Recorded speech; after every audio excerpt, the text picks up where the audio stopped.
I was in a company of some very lovely ladies quite recently, and the conversation had steered towards my man, my man, my man. So what had happened was one of the ladies had met this man, and she was totally smitten with him, and they started dating. Now, over time, he told her he had another relationship, and eventually an argument erupted between the ladies. So the argument was that which one of the two women did he love more? Over time, he had told her he was seeing somebody else, but didn't tell the other woman about her. And all the other women said it was her because he must have felt close enough to her to trust her with information about his other relationship. All of them except one person. Now, this friend of hers suddenly hit her with cold facts and said to her, in her opinion, the man loved the other lady more because he respected her enough not to talk to her about another woman out of fear of losing her. Now, whilst he may be closer to her friend and kick it and chill with her friend, he probably would end up marrying the other lady. In her words, she said to her, the way I see it, you're not the one. Now, that must have really hurt, right? But it was cold fact. Well, the thing is, sometimes a lot of us hang on to dead-end relationships and ignore the subtle signs being shown to us for various reasons. Well, an example is that some people think being single is a taboo. Now, my motto is, the only thing worse than being single is being in a bad marriage. Let me repeat that for those in the back. The only thing worse than being single is being in a bad marriage. Some people don't mind settling for less than they deserve, probably because all their friends are getting married and they don't want to be single. Then some people just feel as though they can't live without this person. However, the person has no problem living without them. Make it make sense. It's so easy to miss all the signs, especially when you're absolutely smitten with this person. So how do you know that he or she is not the one? Whilst I was thinking of an example anyone could relate to, the story of Leah came to mind. You know, Leah happens to be Jacob's wife in the Christian religion. And this analysis is not to throw salt on Leah's character as a person, because in her time, she didn't have a choice.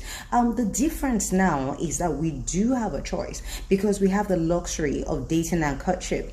And this is the time to collect data, information about the person you're wanting to be with.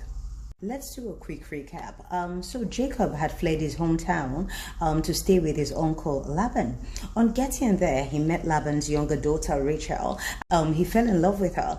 Now, he didn't have money for a bride price, so he made an agreement with Laban to work for him for 7 years in exchange for Rachel's hand in marriage. Laban agreed. Now, after 7 years, Laban tricked him and gave him the older sister Leah instead, because according to their customs, the younger daughter could not get married before the older one.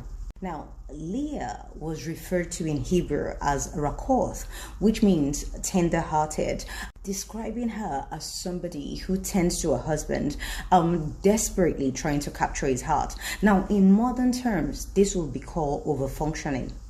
An overfunctioning person is somebody who habitually takes on more than their fair share of relationship, often at the expense of their own well-being. So to break this down, this will look something like in a relationship, you're the one constantly calling, constantly planning dates, constantly texting, constantly checking up on the other person, trying to plan dates, move things forward, make sure the relationship works, trying to settle conflicts, trying to make sure there are no disputes, trying to keep the peace, whilst the other person is putting in little to no effort to reciprocate. This is a clear sign that he or she is not that into you. They're not the one. Now, funny thing happened. After Leah was betrothed to Jacob to marry, you would think he would give it up, right? He was already married. But what happened was that he made another agreement to work for another 7 years for Rachel's hand in marriage instead. Another clear sign is discontent. There's a popular saying that men cheat not because they don't love you, but mostly because they lack discipline. Now, whilst this might be true, I don't know, I'm not a man. I'm not talking about temptation. I'm not talking about, well, this happened, I made a mistake. I'm talking about when a man actively carries on another relationship whilst they're with you. That's discontent. If he genuinely loves the first, there won't be a second. Now, if you're in such situationship, either man or woman, there are no excuses. They're not the one. Another clear sign is triangulation. Now, this is a pattern where a third person is drawn into a two-person relationship to alleviate tension. Now, the third person may be anybody. It may be your partner's friend, or maybe a particular friend. It may be an ex. It may be family. Anybody. There's always somehow in the middle of your relationship causing argument, tension, insecurity, basically using one person or people to make another jealous. Sometimes it's intentional and sometimes it isn't. But when you discuss this with your partner but they refuse to make amends, then there's a problem, because nobody should ever make you feel less than. Now, there's a saying that some people will never see your worth, and that's okay. But don't let that person be you. And finally, do not settle for less than you deserve. Now, if you're already in a situation where you feel you have settled and your partner is no longer present in the relationship or the marriage, the best thing to do is change your focus. Because whilst you focus on the problem, you miss all the other great things in your life. When Leah birthed her third child, she named him Levi because she thought to herself, oh, now my husband will finally feel more attached to me. I have 3 sons for him. But when that didn't happen, she changed her focus.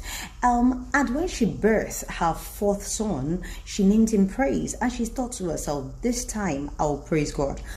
When she changed her focus from feeling insecure and not good enough to being in an attitude of gratitude, her language towards herself changed. Her joy and confidence heightened. From thinking, woe is me, to, oh, how happy I am. Now, Leah went on to become a matriarch. Her progeny ultimately gave birth to Jesus. Through her son Judah, the Messiah came.